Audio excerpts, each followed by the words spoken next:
Answers 10-year tip with Garry Dibley.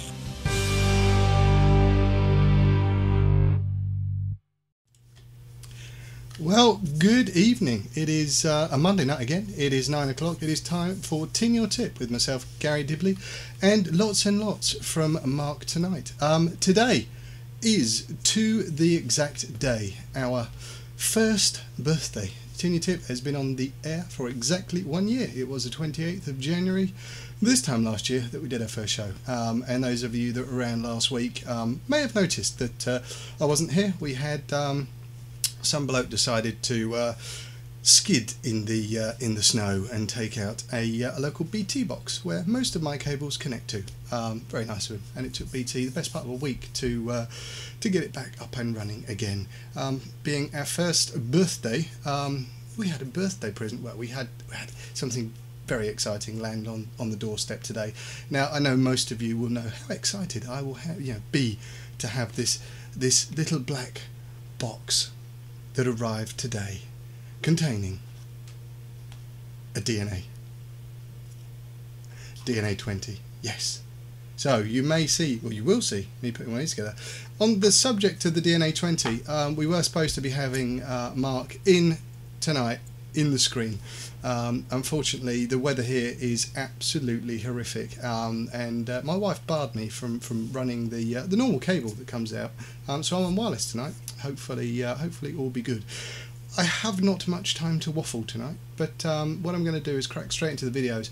A lot of demand to see the rest of Mark's DNA footage, so we're going to try and get everything in tonight so we can get a good look at that. But always into our first little vid. I'll see you back after a couple of these. Right, we're back again for another week, and this week hopefully we have no problems whatsoever. We have broadband and everything seems to be working fine at this moment in time. Now I understand Mark is obviously continuing with the lovely DNA 20 mod, and seeing as this is, if you like, our first anniversary show, I thought it would be good to take things back to sort of basics, to go back roughly where we sort of started, and to show. A lot of people have asked me how, what's the easiest way, what's the easiest mod to make.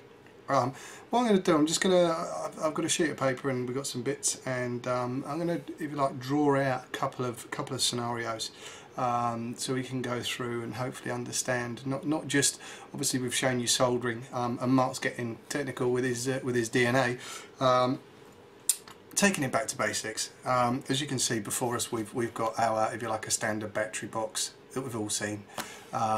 We've got a battery. Now, one of the things that these two have in common, this one takes two batteries, but it does have a positive and a negative lead coming off it. Every battery obviously has a positive and a negative connection. Positive being, or what some people call the nipple, and negative at the other end. Normally marked up with a plus and a minus. It may sound very simple, but hopefully this is where we're going to get to. Let's just take, for example, one thing you're going to need. I'm going to be using I've nicked my daughter's pens. So red and black, positive and minus. There we go. If you want, you can use a pencil.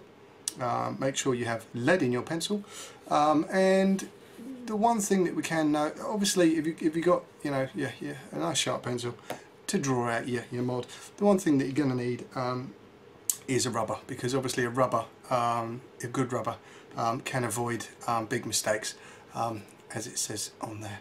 So true in a lot of ways, a rubber can avoid big mistakes, and you can erase them. I'm sure there's something else in there. Right, starting off, what we're going to roughly do is we're going to look at a battery. Now, here is, I'm going to try and see if this works. Now, I'm not the best at art, so you might have to bear with me, and I'm going to try and have to do this upside down. So let's just take this as our battery.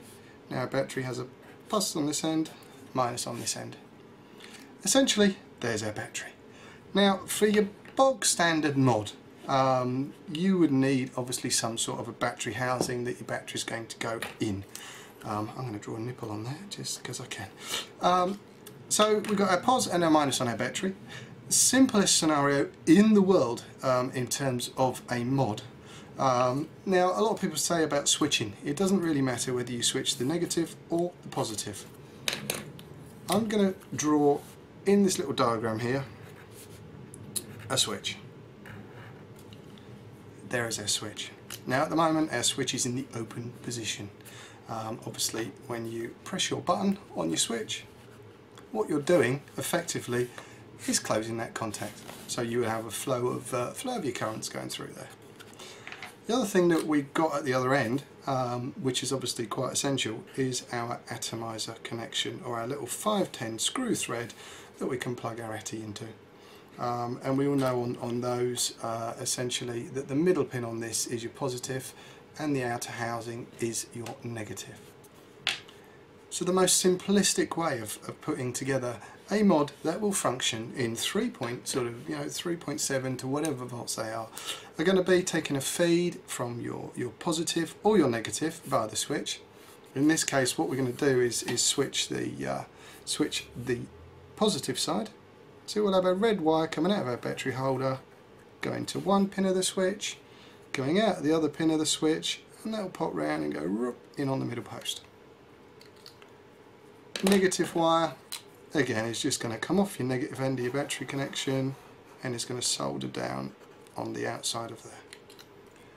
As you can see, you will then obviously when you hit your switch, when that makes contact, you've got all of your flow, your battery going through here. Now if you wanted to take that a step further and install, if you like, an on-off switch, you can do that anywhere along the line. So effectively all you'd be doing is installing, if you wanted to, on your negative side here, you could put if you like, a master on-off switch there, and what that would do is obviously this would be broken when that switch is open. When you close the switch or turn the mod on, then press your fire button, you've got your complete circuit. So in most simplistic terms, that is a very, very basic mod. So essentially plus and minus feeding through to your atomizer connection. All you've got to do then is put it into some sort of housing. And the most common one for something along that, along those lines is, if you like, your bog standard box mod. Only difference with this box mod is we do have we've got our main on-off switch here, like we said. So effectively this main on-off switch here is this one here. This is our fire button here, which essentially is going to give us our current and our voltage out to our atomizer. Sometimes I find it far easier if you're looking at something like this and just draw it out. I mean, that is as simple as it gets in terms of a bog standard mod. What I'll do, pop away and I'll introduce or bring in, if you like, a VV board and look at how we add resistors and things like that. Come back in two.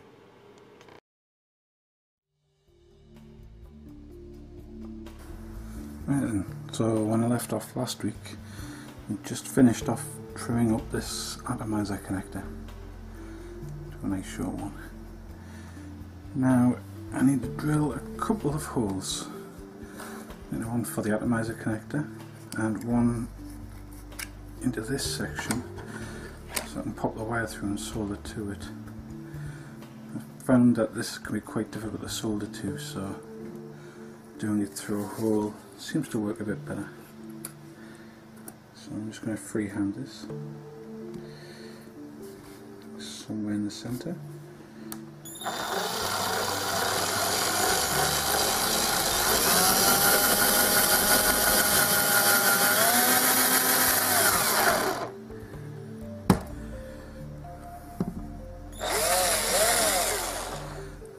Very simple. So that's ready. Next, I'm going to drill the hole, pilot hole for the atomizer connector. And you're very careful so it won't split anything.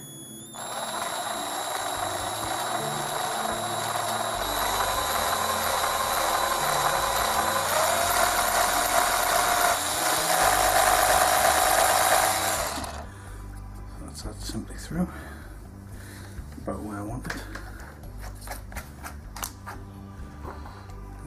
quickly switch to the step drill bit.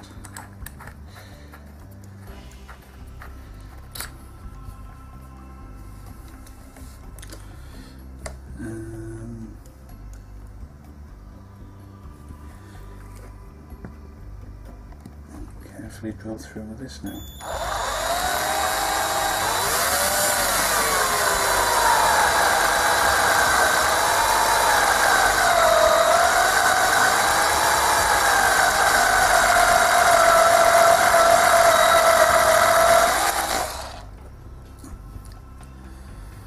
And a quick check.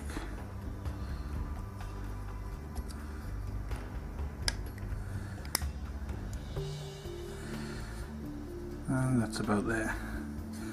Just need a little bit of a sand off on it, and that'll be perfect. So that's me finished with the drill, hopefully.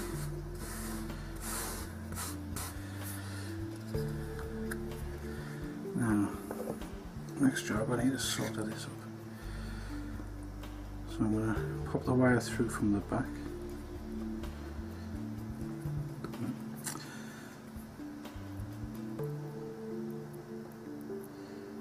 Get the wire in.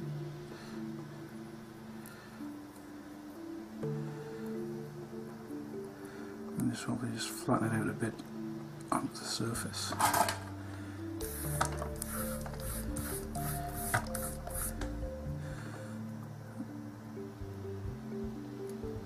And just tin up the tip.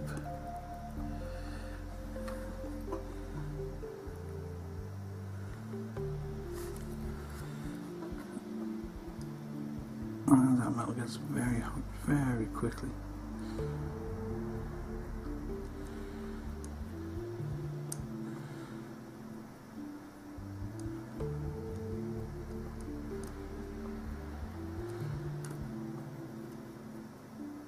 So just solder this wire in place.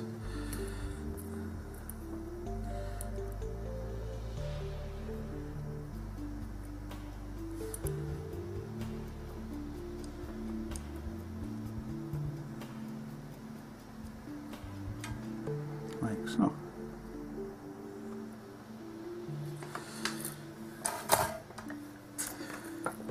And I don't want to take the cool off a bit. Next I need to solder up the two contacts for the switch. So I need a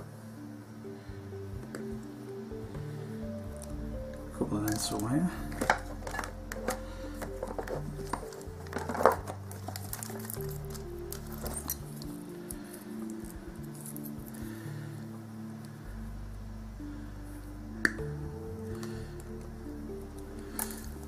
Do it and just strip them off.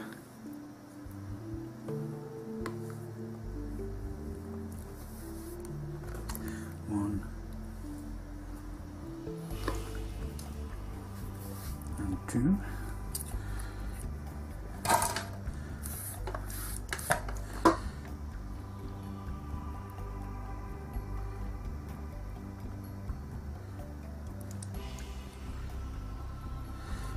Quickly tin up the wires.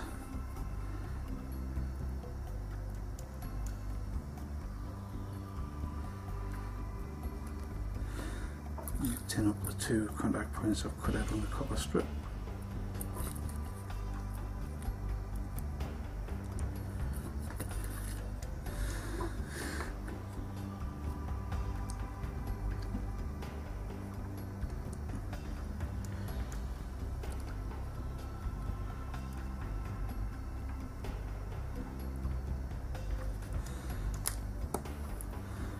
Just a simple matter.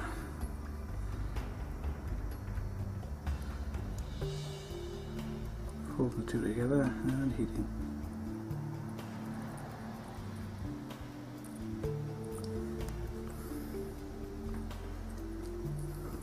A bit more solder on that one, I think.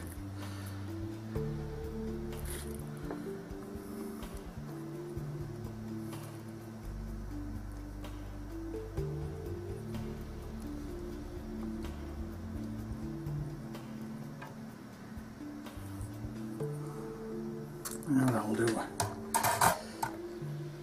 So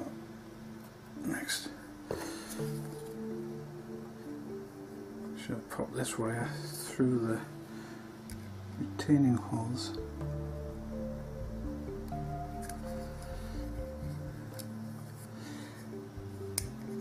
There's one in.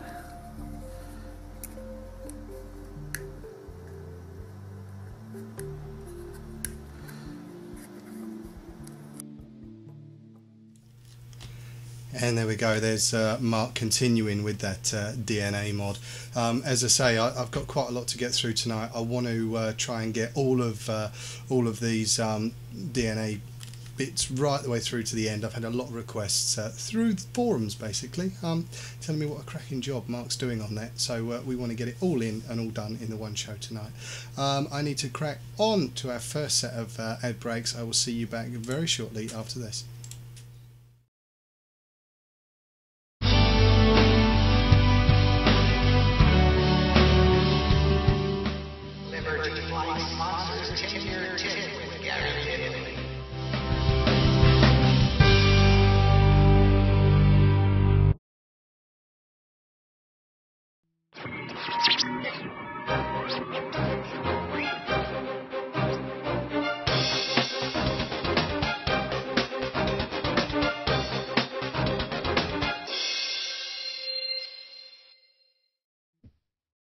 iViber and iViber Elixir, based in Yorkshire, for your e-cig needs. That's iViber.co.uk and iViber-elixir.co.uk. iViber and iViber-elixir.co.uk are proud sponsors of ViberTrails.tv.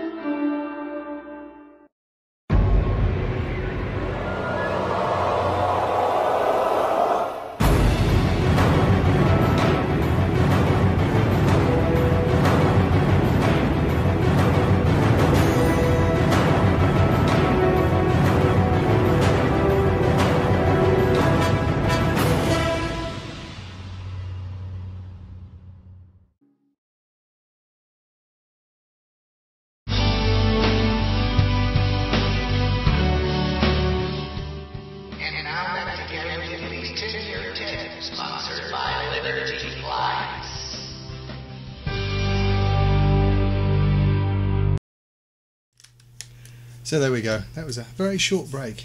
I just had to run out and mop up some of the water that seems to be currently flooding my kitchen. Yes, gotta love the weather. It's proper driving rain out there tonight. As I said, cracking on very, very rapidly, bringing you as much as we can of this DNA mod, purely because I don't know if I'd mentioned it earlier, but I do now have one. So Mark very kindly sent me all the pinouts. I just need to find a suitable housing, and I will no doubt be filming a little bit myself as well on one of these soon. So cracking on, here we go.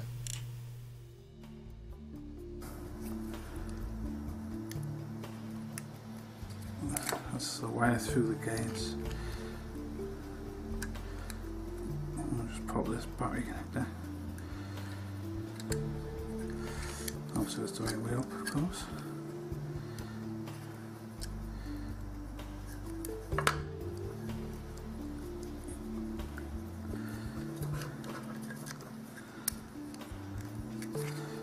Slot it back into place.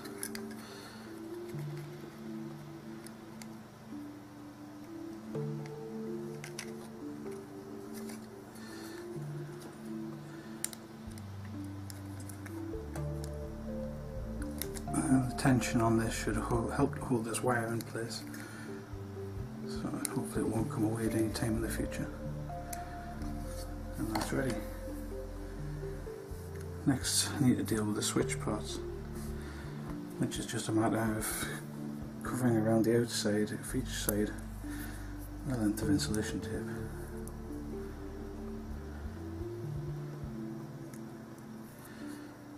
So just a small piece.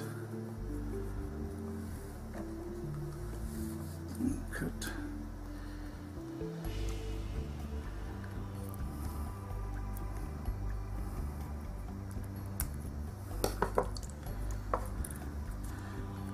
And just fold it back over the edge to create a dead spot, and continue for all four sides on both pieces. I'll be back when I've done that.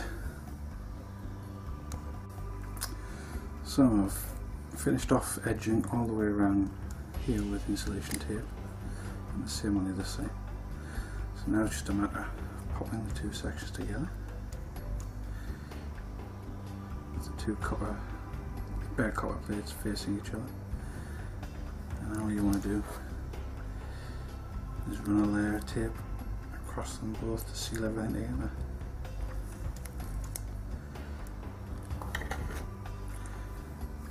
So I just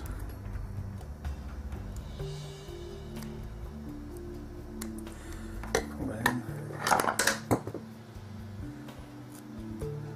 line them both up and tape it in, and repeat all the way around until you've got a completely sealed unit. And we're back when I've done that. So once you've sealed around all four edges and make sure it's all nicely sealed up, that way you minimise the chance of any corrosion inside. You need to test it before we put it in. Think about putting it in beside. So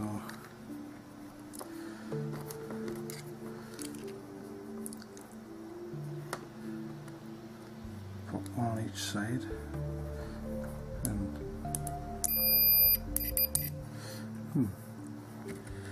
helps when your leads are connected firmly. One on each side and then push down.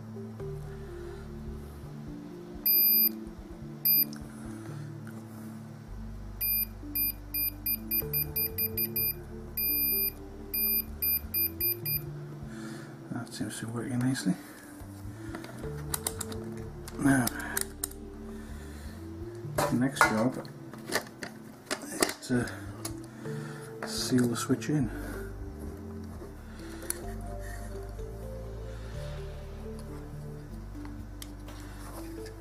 Now,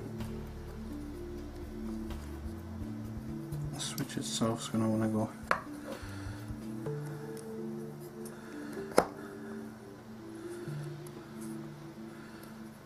somewhere like that. And I want to cover it with epoxy of some description. And for this, I'd recommend the one that Garry doesn't make, the clear epoxy liquid, for two reasons. One, you can, as a liquid, it'll settle quite low and flat and give you a nice smooth surface to work with. And two, if you use the putty, as happened to me once before, when you're putting the putty in, you can push too hard down onto this and force the switch closed permanently when the epoxy putty sets. So I found the liquid's a better option for this. Once I can get this to go to where I want it to. I may well have to add a dab of super glue to this to hold it in place while I set the epoxy. I'll be back when I get that sorted.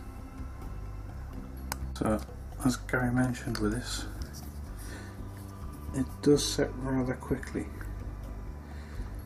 So, I find it best to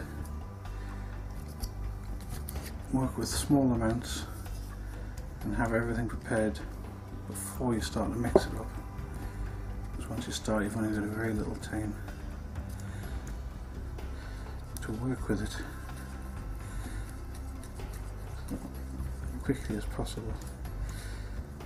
Give it a very good mix, and then it's a case of literally just pouring it on.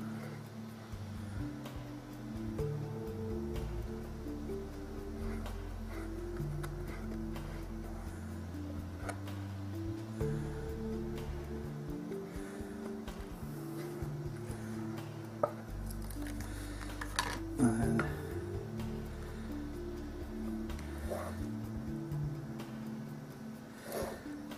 as quickly as possible.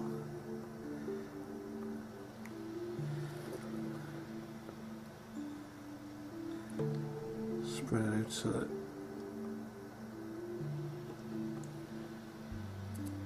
you've got a good layer, even layer across everything. so.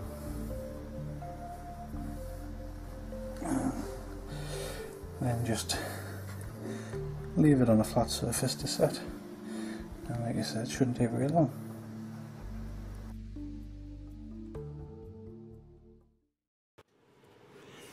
Okay, so we've had a look at if you like, a basic mod, which is simply a battery and an atomizer connection, and those are, if you like, the simplest form of mods that are, your box mods. Even a standard tube mod works on that same principle. You're taking a pos and a neg feed and feeding it through the atomizer connection via a switching mechanism of some type. I mean, sometimes the mods will rely on, if you like, the body of the mod to be part of the circuit, which is simple enough to understand, but playing is the best way. Moving on to onto these VV boards. Now it has selection here. We've got one here that's got a built-in display. And this one with a built-in display here has a little switch and a couple of LEDs down on it, so you can switch between monitoring the output voltage and the input voltage from the batteries. Quite a beastie, and obviously that's got a built-in display. Most common ones that you'll find around are of this type, both exactly the same boards. These are some new ones I've just got in that are ever so slightly, only ever so slightly smaller than, if you like, the standard ones. What we're going to do, in principle, we'll have a look at how we would rig up, out of a mod, a VV board of this type, which again is say, very, very simple. If I get down and low on that board, you'll be able to see on here we have an input side of the board on this side here. So you've got an input plus and an input minus, and on this side here we've got an output minus and an output plus. Very simply, you put voltage in there, it comes out here. This little screw here is the adjuster that basically, by turning that, it adjusts the output voltage. So you can range that anything from I think essentially all of the juice that you've got coming in you can have going out, or you can clip it down. So this one is known as a step down module, completely different to the types that you would have in your your variable wattage things. They are a step up. So looking at how we do this now, because it's if you like, a step down regulator, and we know we've got our voltage input on here, what we have to have is we do need our batteries. Let me just move this out of the way for a tick. So our batteries on this particular mod, we will be using 2 of them. Now essentially I'm going to draw the nipples in. I'm going to draw one nipple up here and one nipple up here. So these are your positives on the batteries and these are your negatives. What you would do is you've got a link between these two, and then, if you like, your pos and minus come out on this side. Essentially what that box does, there's a link between the pos and neg here, so it's stacking up the voltage, known as stacked batteries, shall we say. Now the best way to rig a switch to a board like this is to switch, I find, the input voltage. So you're effectively turning this circuit on and off every time you press the batteries. And very simple, what you'll be doing is taking your pos feed off here to the input on the board there, and you'll be taking your output on your negative via a switch, and then that will go back down into your neg connection there. So effectively what you're doing is every time you press that switch down, you're activating the board.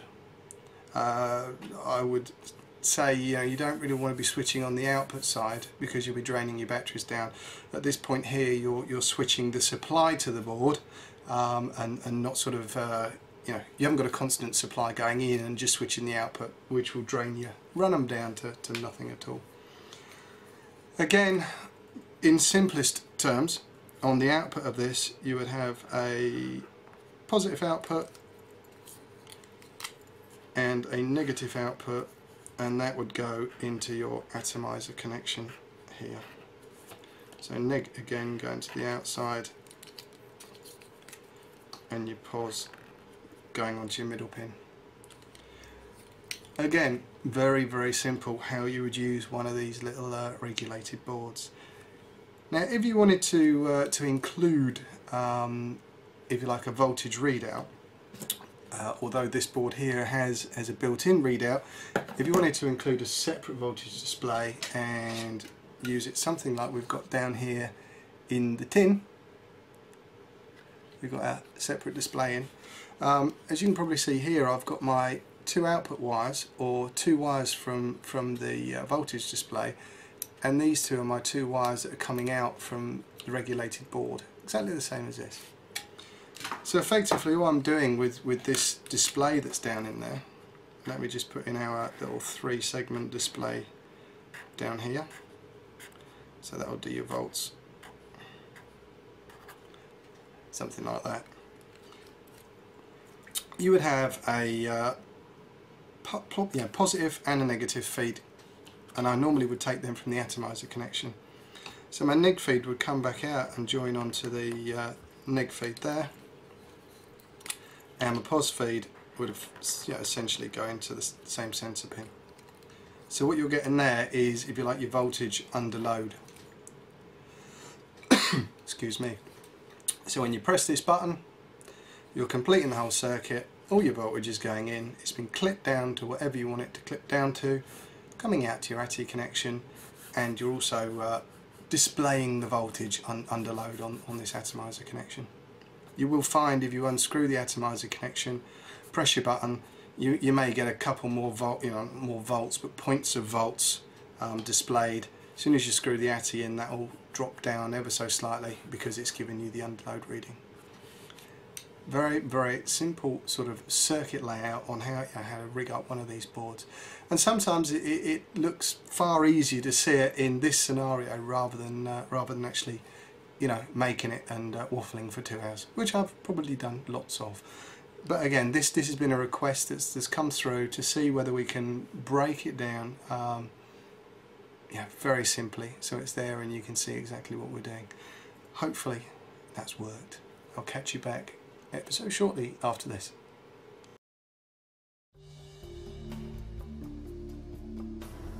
And now that the epoxy's had a good time to set, with a nice flat layer on there, nice out of the way. Another nervous moment, I need to test the switch again to make sure it hasn't got jammed open, which it doesn't appear to have, and it still works. A quick press.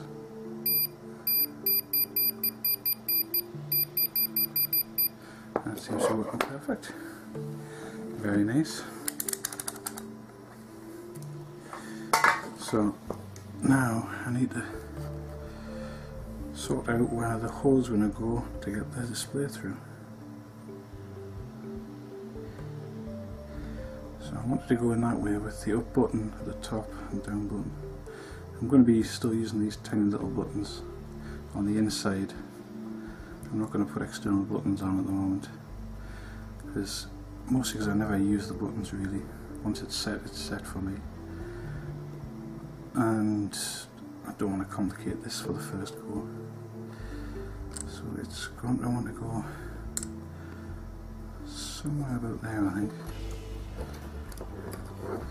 It needs to go above where the switch is.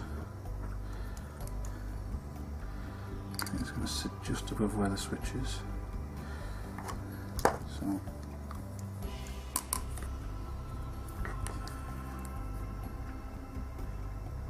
just mark that.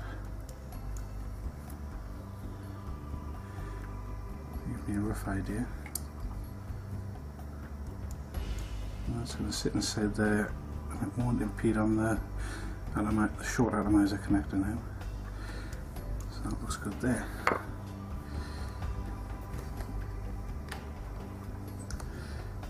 just pop that out of the way for now. And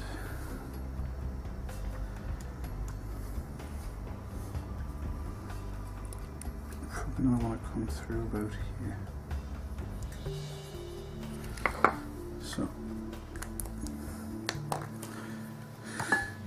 out with the Dremel with a fine point on it, and give this a go, see if this works.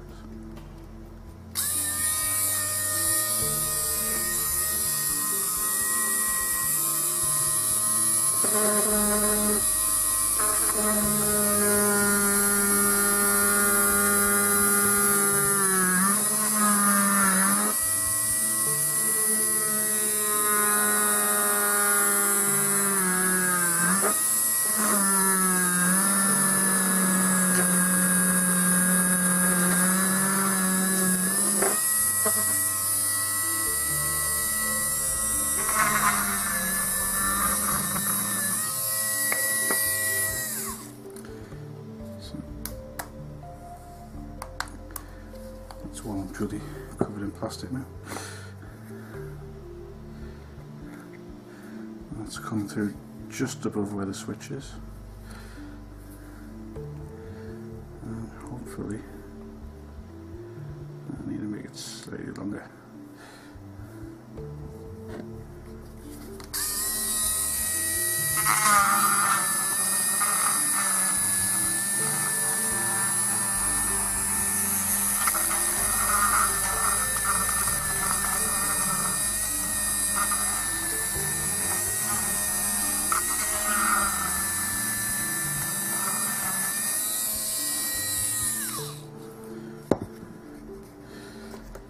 Fingers crossed.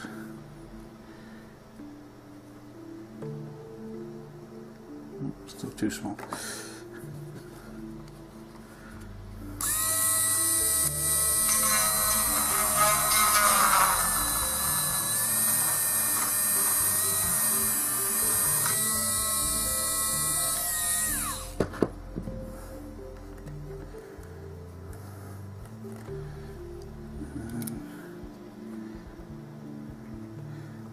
And I'll slide through there nice and easy.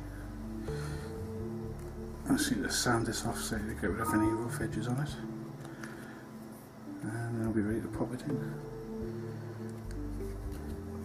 Well, the next job to do will be to solder the rest of the wires that I need before I get the board anywhere near it. I don't want to risk soldering and catching any of these tiny components with the soldering. So, I'm back in a few seconds. Right then, so next I need to finish off wiring everything up.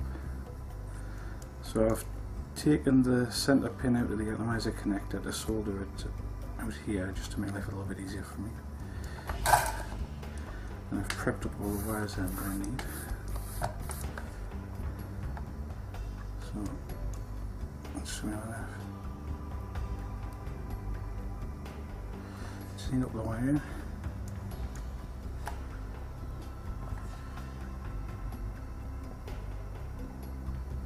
Clean up the centre pin. Just put the wire in.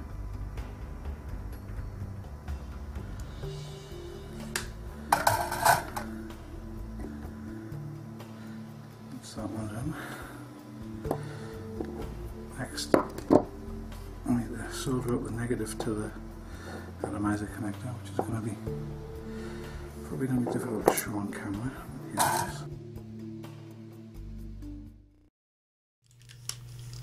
And there we go, Mark is steaming ahead with the DNA mod there. I need to rapidly go into our next set of adverts, and we'll come back to the final two parts of Mark's DNA.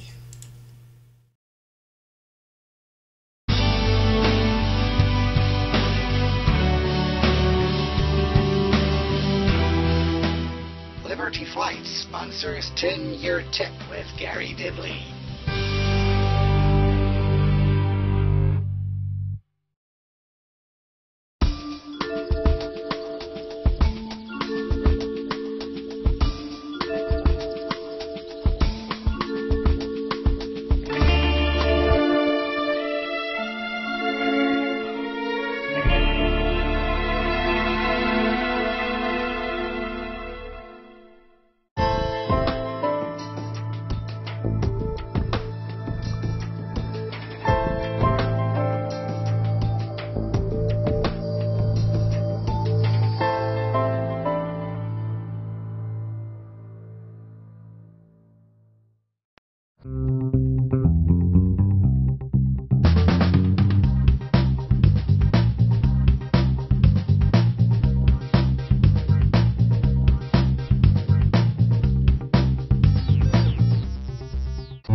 So there we go, we're back in the room once again, and I must say it's quite inspiring watching the DNA mod take shape. I know from Mark actually sent me across the, if you like, the spec sheet, the pinout sheets. There's a lot of functionality on there. I know it's been mentioned in chat. Could you essentially use a board from a VAMO or something like that? You know, rip one apart. Yeah, you can. You'll still get the same, you know, the same functionality that you would get as it was in its original form. I think with the DNA, it's really, if you like, it is the modder's board. So there's a lot of flexibility on there. There's a lot of different things you can do it, you know, with adding pots and switches and this, that, and the other. And reading through the spec sheet, I think I'm gonna have some fun with that one. But rapidly moving on to the next part in Mark's mod.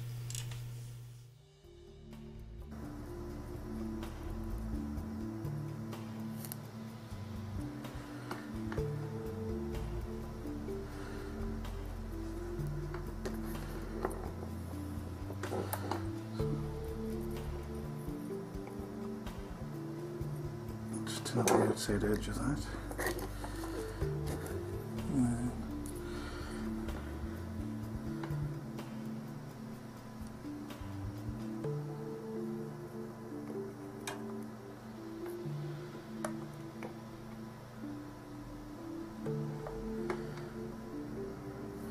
So I need to wire into this. So now for the positive, I need to connect up these two positive pins, so I've twisted a couple of wires together.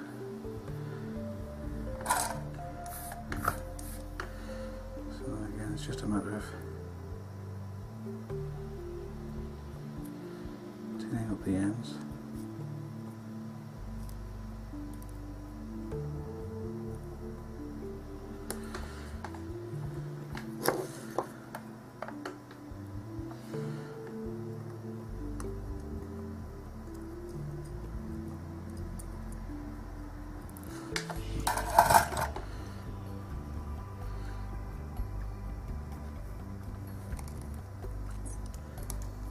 The other wires well out of the way.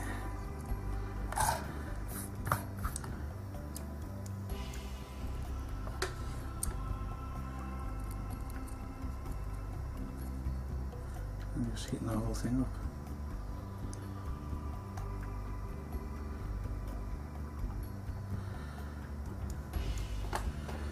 And then, oh, that's come away. To redo that.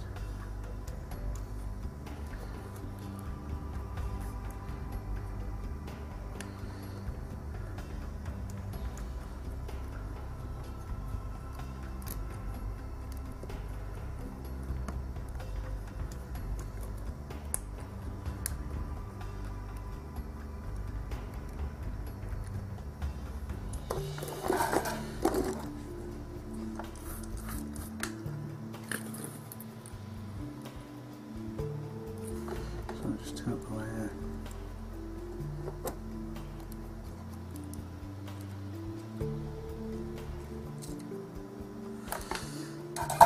No, that's not going to work.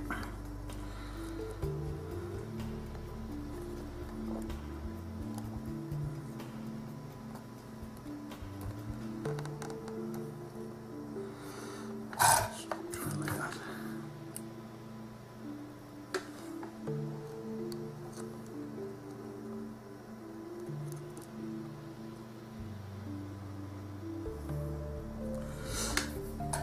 That got a bit hot. Right. I'll just resolder this.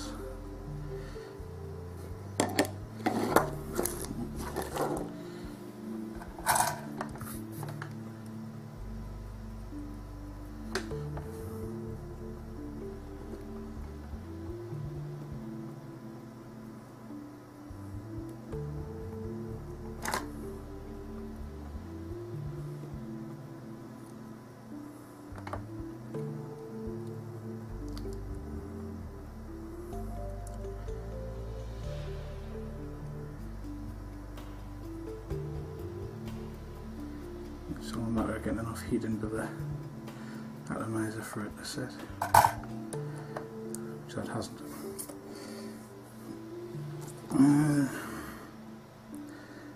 It looks like I've got a little bit of glue on there. I have to clean that off and resolder it. So we'll be back shortly. I don't know why the negative connection on the atomizers always gives me so much trouble, but it does. But it's done now. So next is the DNA board itself, and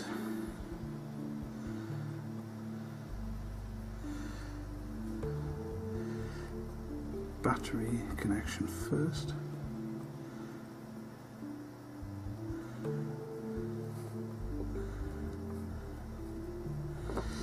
Well, these holes are very small.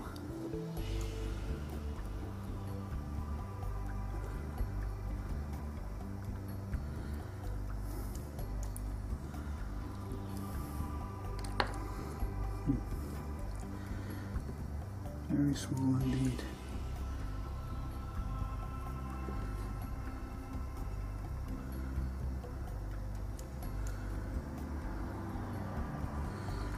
Perhaps I shouldn't have pre-tinned these wires.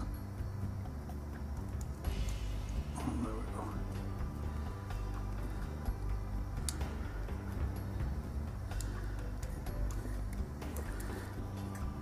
Now the negative.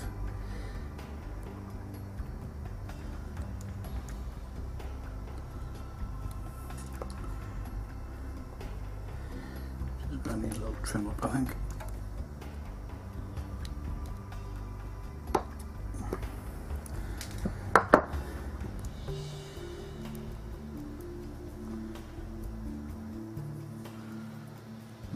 Very careful, because it's right next to the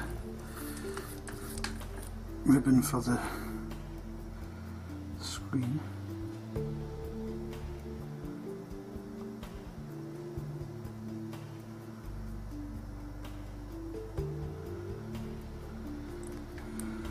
So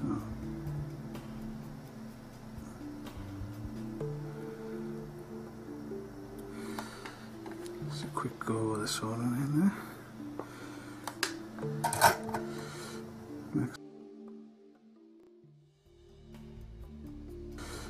Next, on the switch wires.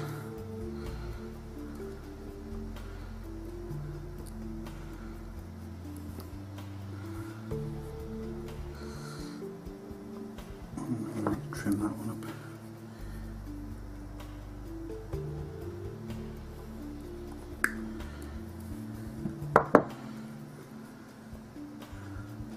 In fact, I'll trim them both up.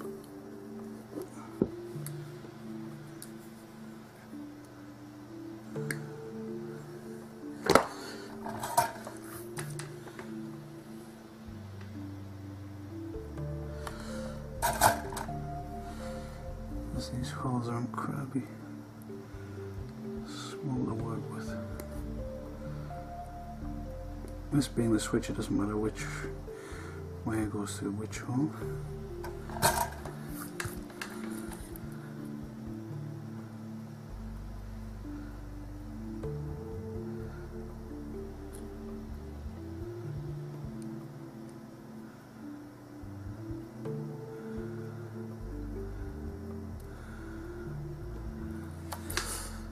Send them. Finally, the atomizer connector. If they're going to go like that.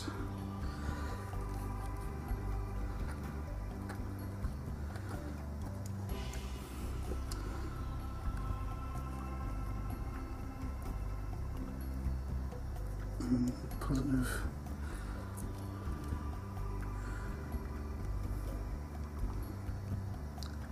Find a hole.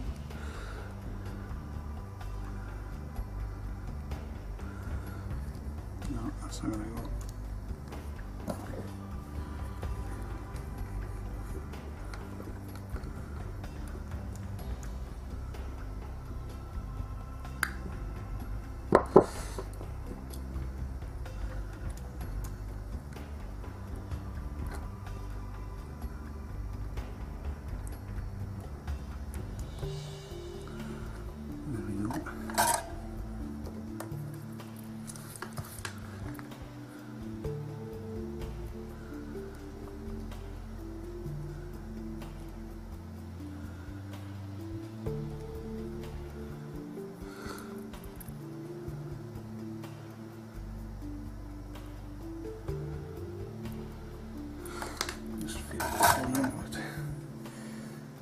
And then finally, the negative.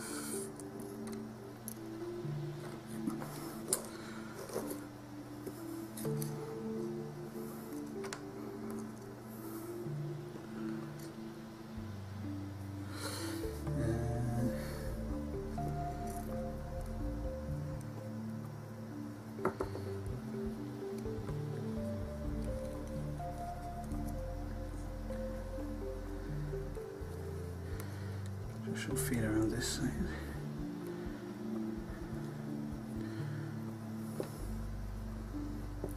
Again, it's going to be trimmed.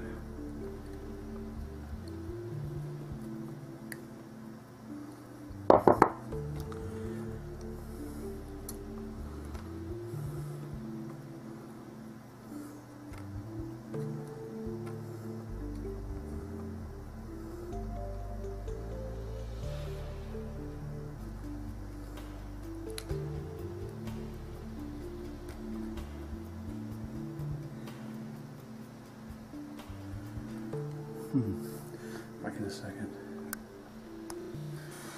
And it was just after that point in the video when disaster struck.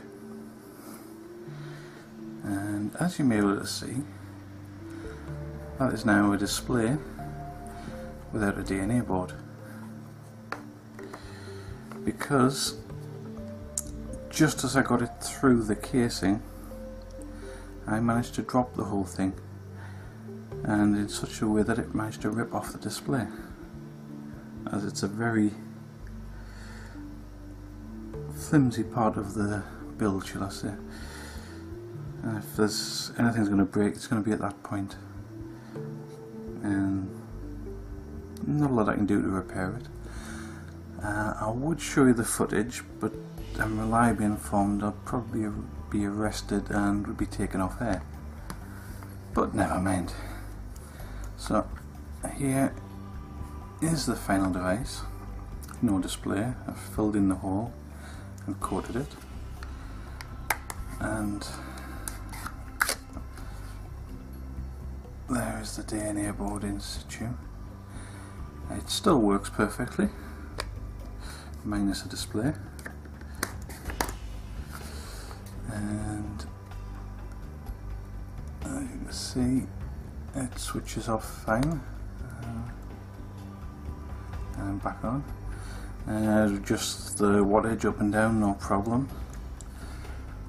It's currently set at 9 watts and performing rather nicely.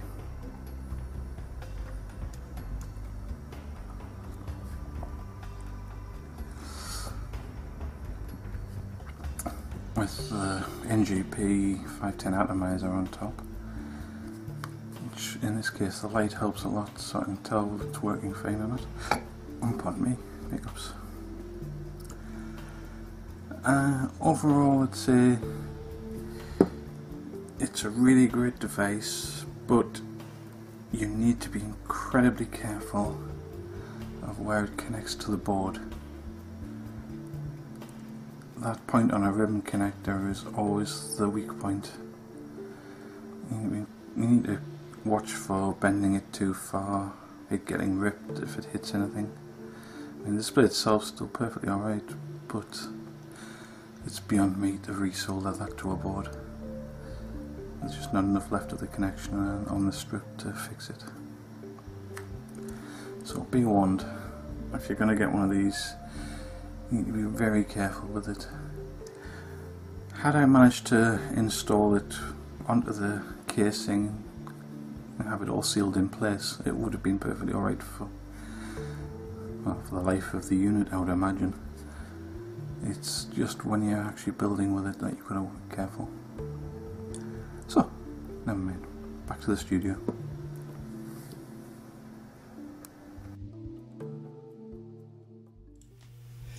Yes, had to take a little time there to wipe the tears. Mark showing us the complete, wanted to get that in, as I say, the whole lot this week. A lot of people were saying, can we please have the full lot? So we've done that for you, and yes, thoughts go out to you, Mark, for the board. However, noted. Thank you very much for pointing that out to us. Yes, need to be a bit careful with the old ribbon connector. And Mark actually did. He did say to me when I said to him earlier that I don't know if I mentioned this before, but mine's come. That he said it might be worth putting some epoxy across the top of the connector there, just to firm it up before you put it in the mod. Not one to gloat. Yes, but thank you very much, Mark. Very, very good. And as I mentioned, it is our first birthday. It was 1 year today that the show was born as such. And you know, things have moved on, and pretty much a mod a week for a year. Hopefully we'll continue. Catching up with this week, don't forget tomorrow night we have Vapor Scene. On Wednesday night we've got VT Talk, Thursday night we've got the Haze Hour, and we start all again with Dave's Tackle Box again on Sunday. It has been emotional. Now I do know I promised some birthday giveaways, but it's been a horrendous weekend. I didn't get a chance to get down to the did I mention the pound shop? Didn't get a chance to get down there. I'll try and do something for next week. Also very conscious that we didn't do our sort of modding talk thing that we were supposed to do last week. We're going to bring that to you. We need some more questions, more stuff coming in. What do you want to see? It has been emotional, guys. I will see you again next week. Good night.